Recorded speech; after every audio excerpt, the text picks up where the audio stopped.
Hello, I'm Simon Wolfe, Managing Director of Marlowe Strategy.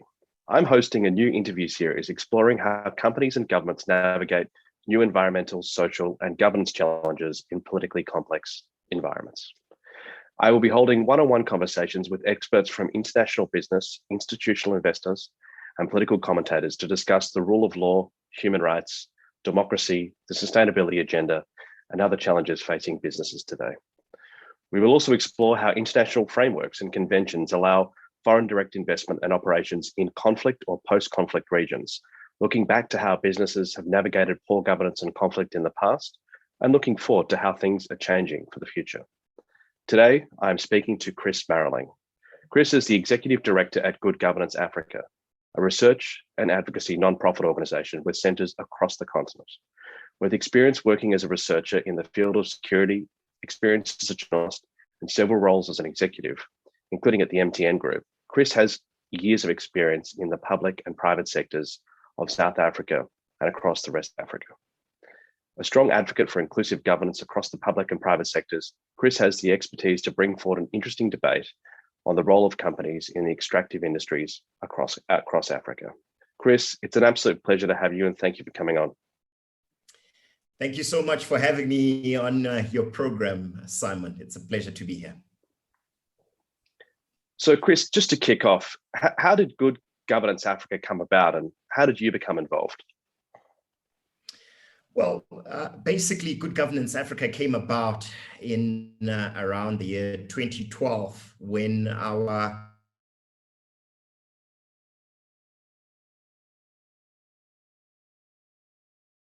paid on the crucial need for good governance, not just in the corporate sector, but also in the public lives of Africans.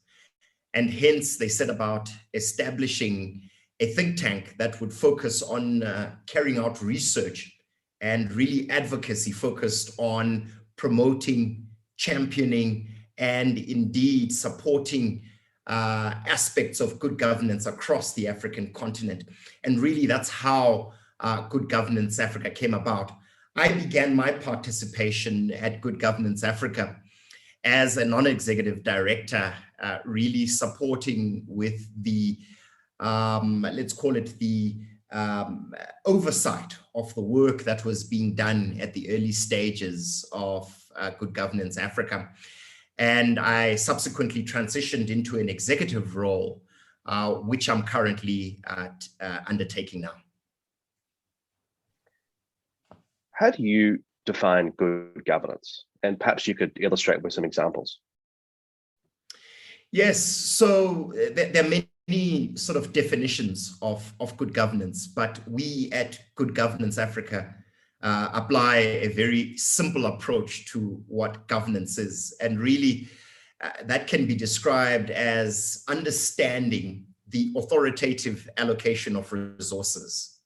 And these resources can be human resources, they can be mineral resources, financial resources, all type and manner of resources that require some kind of public-private interface. Basically, in a nutshell, good governance is about who gets what, when, and how.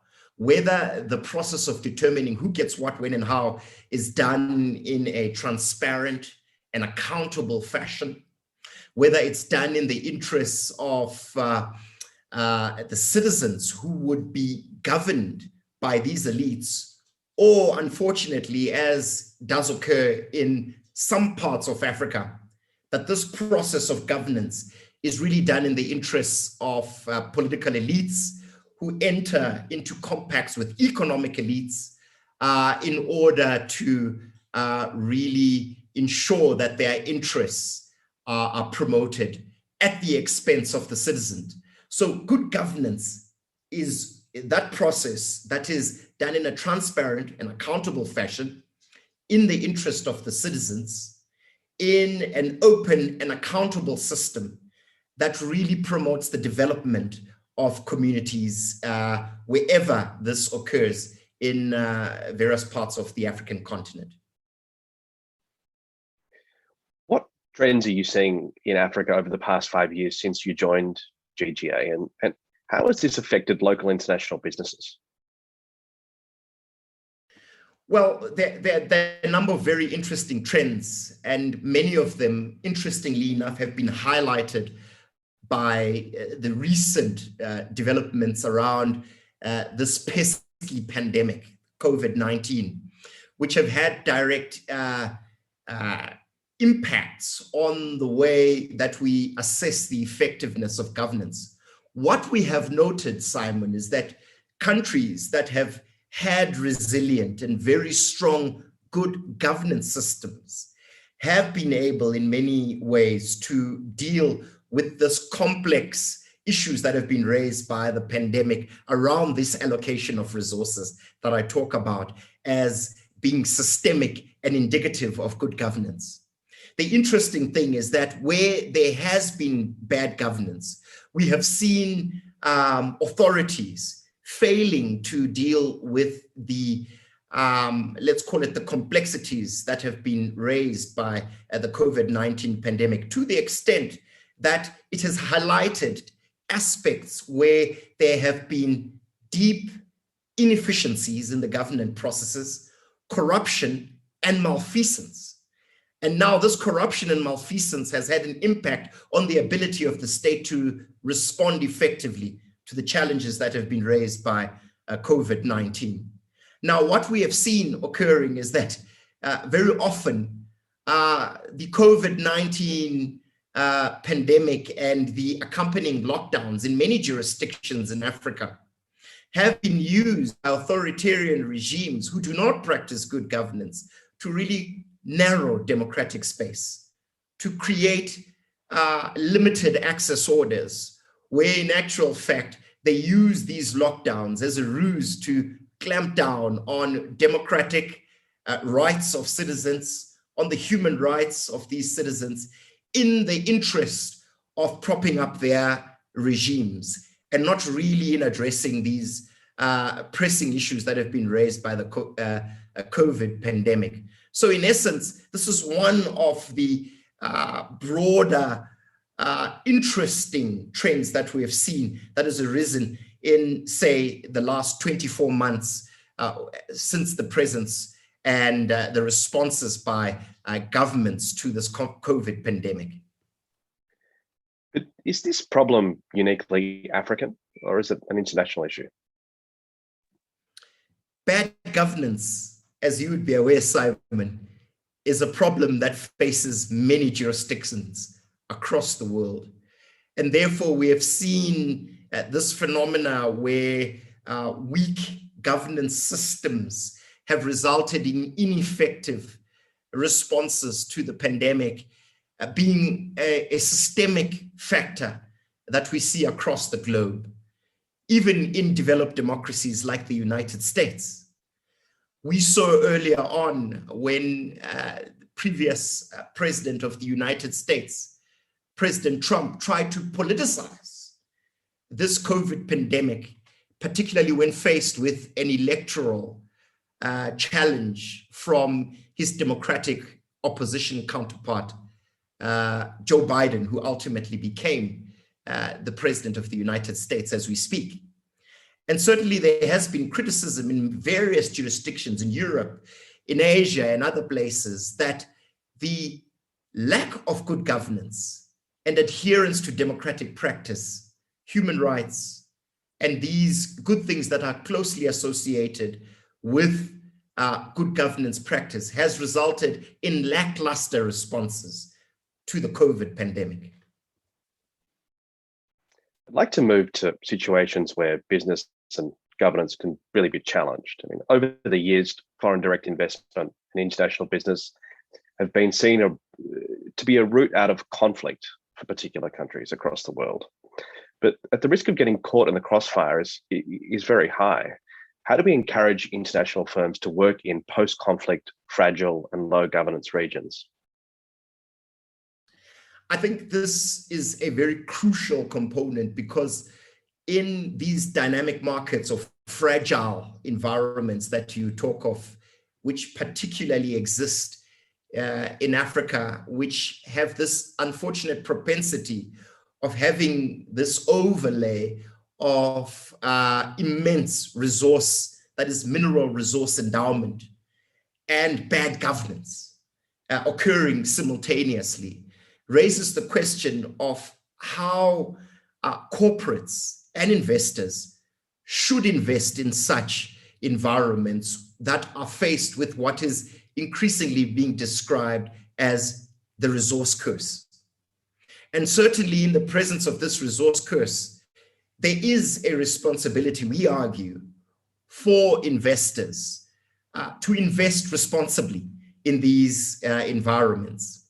And one of the key ways that we encourage these investors and corporates to invest in these fragile environments is really to have a high focus, not just on governance, that is good governance, but really on what is increasingly becoming a conversation point, which is ESG, focusing on the environment, focusing on social impacts, and focusing on governance when deciding to invest in such dynamic and sometimes fragile environments. We advocate for this because by focusing on ESG as guiding the manner in which they would invest in these resource-cursed environments, these fragile environments, this, in the first instance, would de-risk the investment, ensure that the investment is done in ways that support development of communities.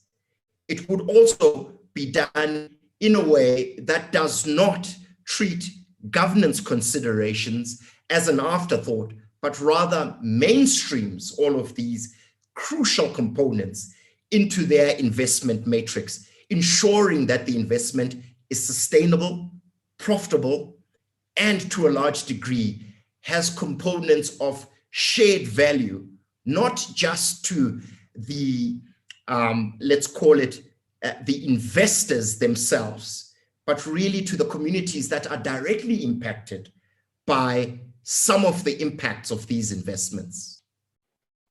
So I guess the takeaway from what you're saying is that if a company enters a market that's in that stage and they act appropriately, mindful of ESG concerns, they can be a part of the solution rather than the furtherance of the problem. Absolutely.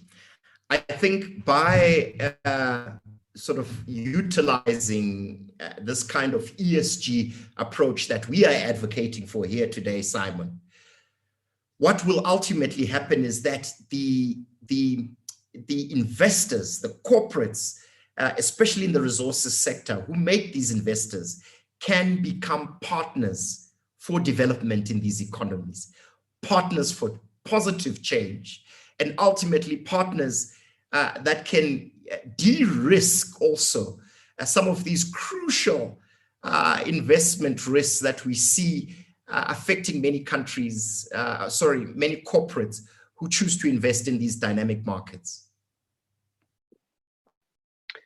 I'd like to talk a little bit about telecoms, which is an industry you've got great experience in, Chris. It's one industry in Africa that is attracting record FDI sums this year. The biggest investment has been the $500 million by the US Development Finance Corporation into Safaricom to develop Ethiopia's mobile infrastructure. With the fighting in the north of the country, this investment will need to navigate conflict and political instability like we've just talked about. What should they be looking out for? Crucial point here, because what we do find is that telecoms have this amazing propensity of being partners of development by really facilitating connectivity within the economic sector. Now, the telecommunications operators themselves need to de-risk their investments also by focusing on ESG.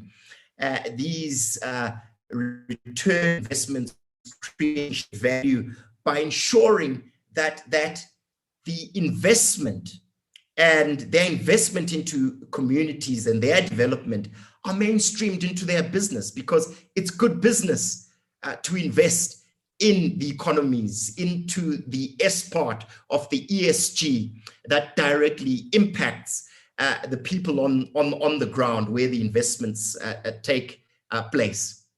in my experience in the telecommunications space, the mere fact of ensuring that communities are directly impacted and have a return on that investment through this shared value component that I talk about ensures that the community themselves have the ability also to participate in the network. They also have this interesting propensity of also becoming guardians of the infrastructure that is invested by these telecommunications operators and internet service providers, because they benefit directly. They see the benefit of having these secured, especially in situations where countries are emerging from conflict. So certainly, we also encourage our friends and colleagues in the telecommunications and internet service provision industry to similarly focus on ESG as a way of securing their investment, ensuring that there is increased profitability and shared value.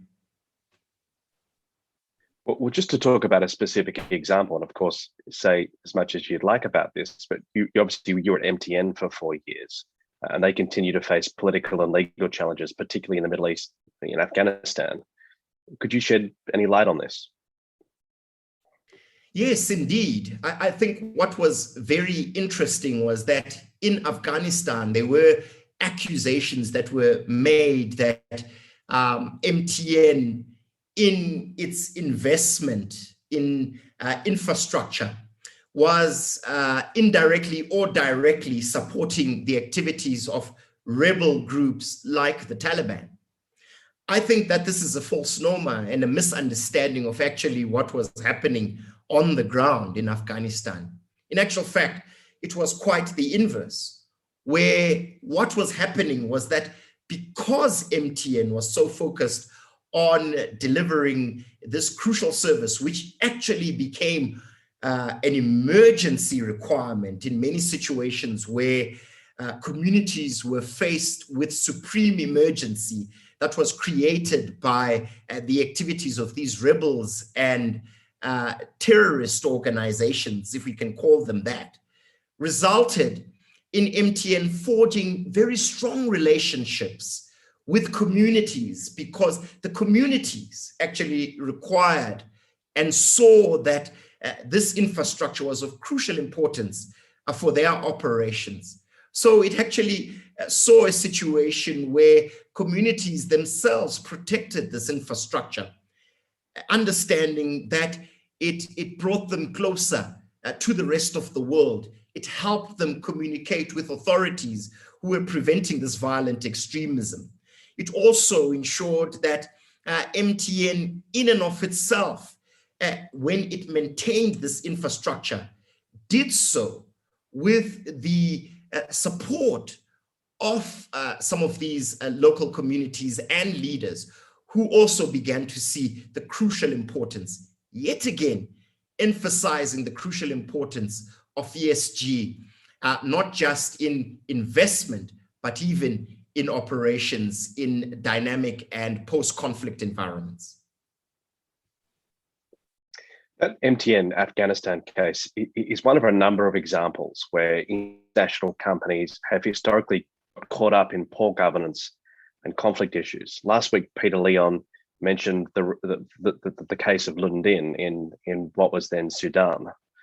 Do you think that they are being held responsible because it's difficult or politically unwise to hold governments and rebels to account? Are they just a soft target? Absolutely. I think the Lundin case study, and certainly that of MTN, is a good example of where corporates need to sometimes take it on the chin, because it is politically expedient, if I can put it that way, for investors who are viewing this from a distance to place the blame very often on the corporate partners, because they are there. They are easier to target as ultimately the blameworthy party in this investment. Very often, what we do note is that it is because of failures of governance.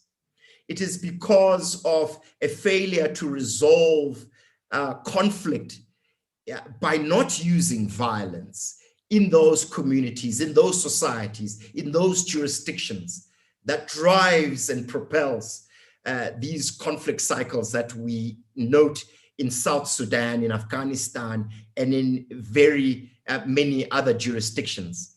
And I think what is noteworthy is that it takes a very nuanced perspective to understand that very often it may be beneficent to blame the corporate partner as simply focusing on extracting profits at the expense of local communities. But this really does not give breadth to what are a complex set of factors that very often involve governments and their inability to resolve conflicts and ultimately address serious government challenges that leads us to the situations that we see that we're discussing today. What would you advise companies doing business in Africa to look out for when they're approaching these low governance jurisdictions? You see, Simon, it is crucial, and we say this all the time, that nothing beats a really good understanding of the political, social, and economic drivers of conflict and grievances in society before investing. There needs to be more than just due diligence done, focused on the economic viability of such investments.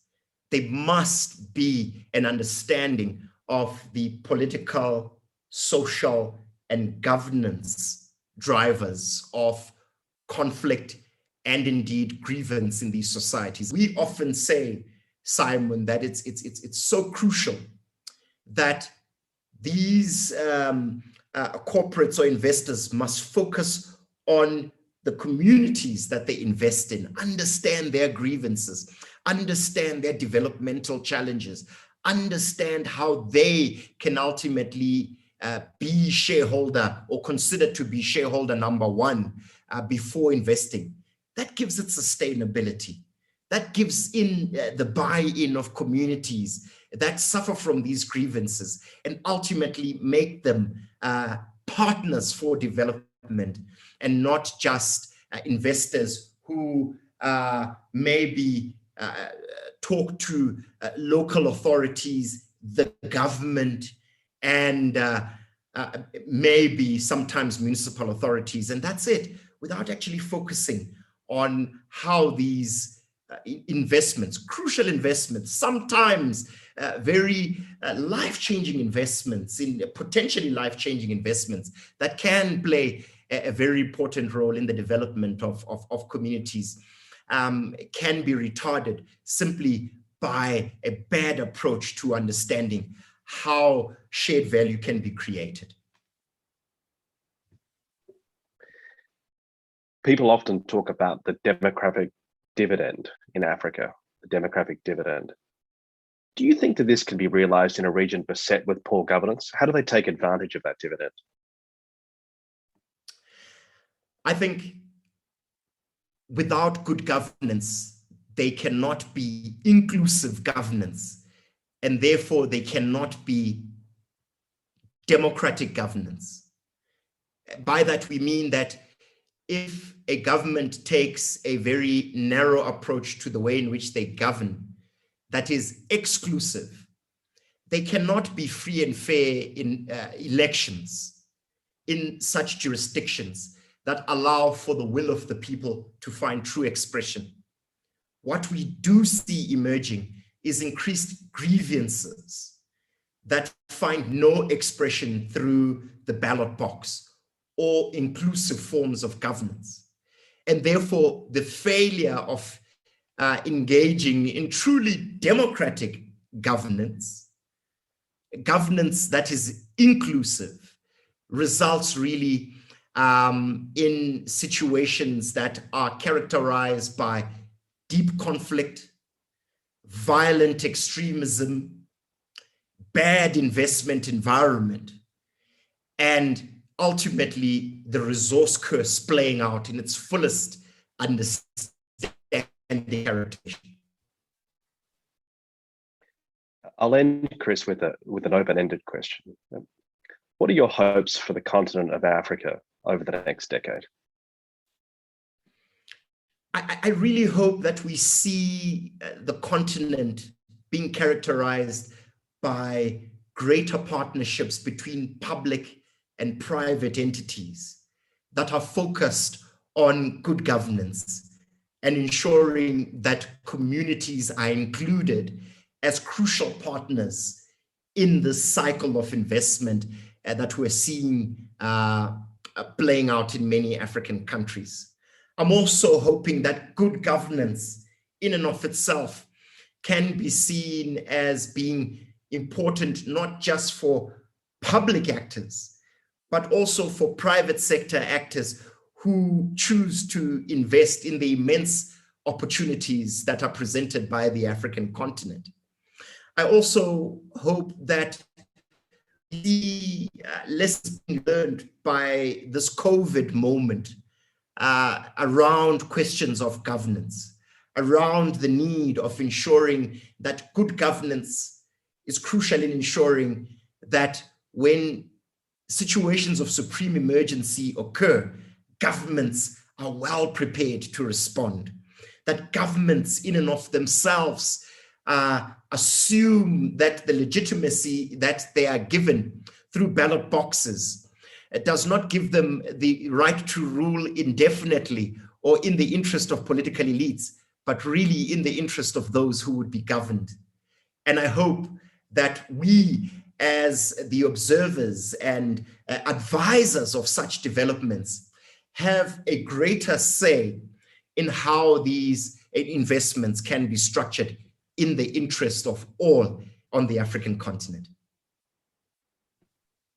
Chris, thank you so much. This has been a pleasure and extremely insightful. I can't thank you enough, and we wish you very well, and I hope to stay in touch. Thank you so much for the opportunity, Simon, and I really look forward to participating in many more of these crucial conversations that you're holding. Wonderful. Thank you so much.